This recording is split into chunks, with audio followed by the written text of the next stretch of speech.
Aloha, my name is Emma Gerrish, and for my country report I chose to research the use of police dogs in the Galapagos Islands in the fight against wildlife trafficking.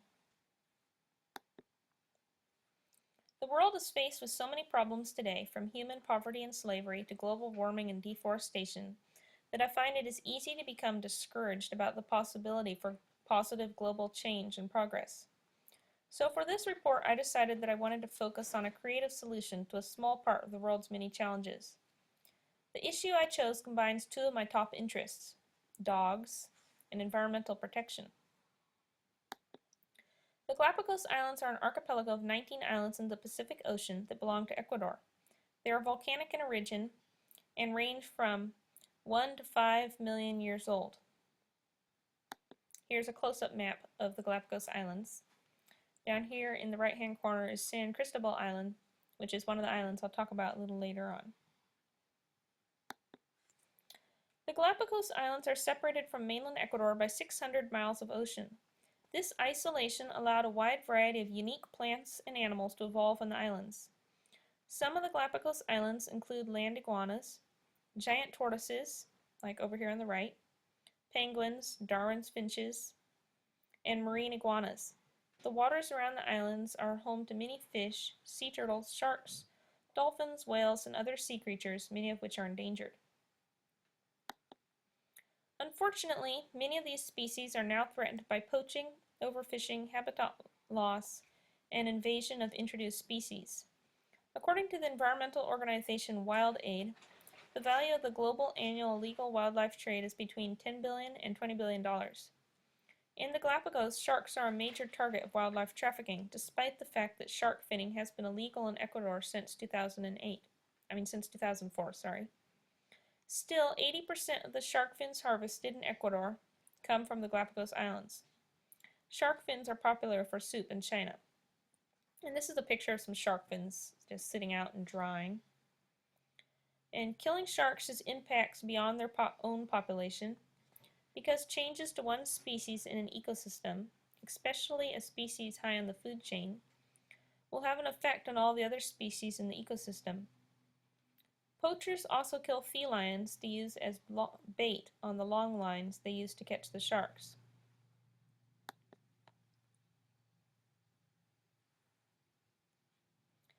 In 2008, Sea Shepherd Conservation Society, an international marine conservation organization widely known for their annual anti-whaling campaigns in the Southern Ocean, began working with the Ecuadorian environmental police to bring an end to Galapagos' wildlife trafficking problem.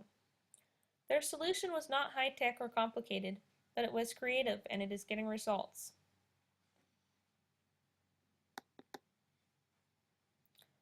Sea Shepherd acquired 6 police dogs, and 2 other conservation groups donated 4 more dogs to the effort.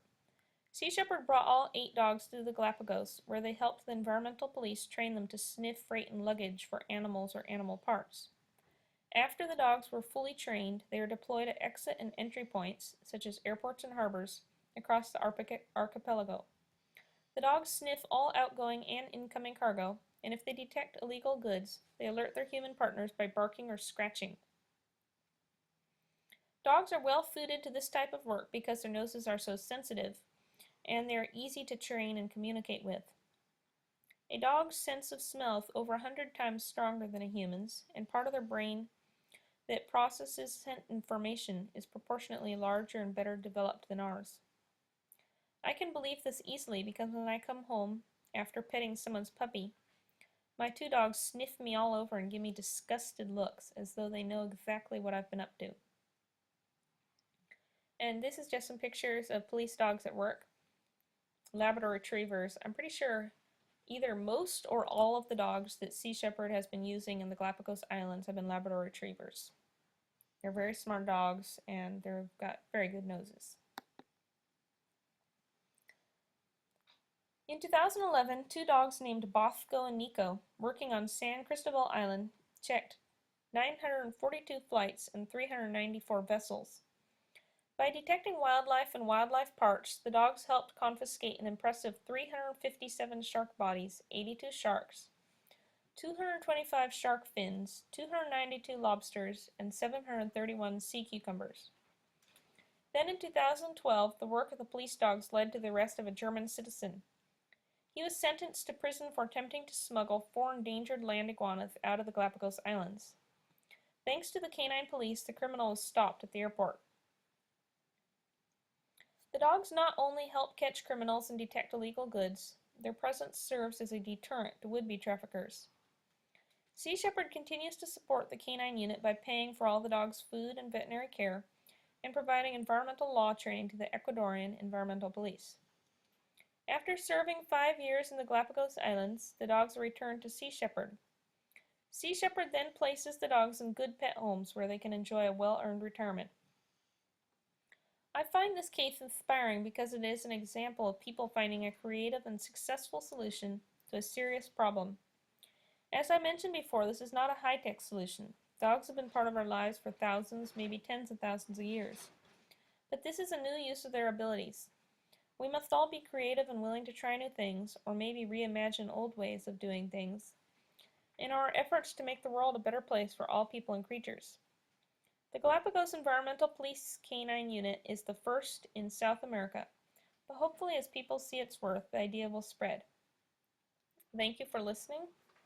Hope you all learned a little bit about the Galapagos and police dogs, and that our dog best friends can also help us out in our fight against environmental degradation.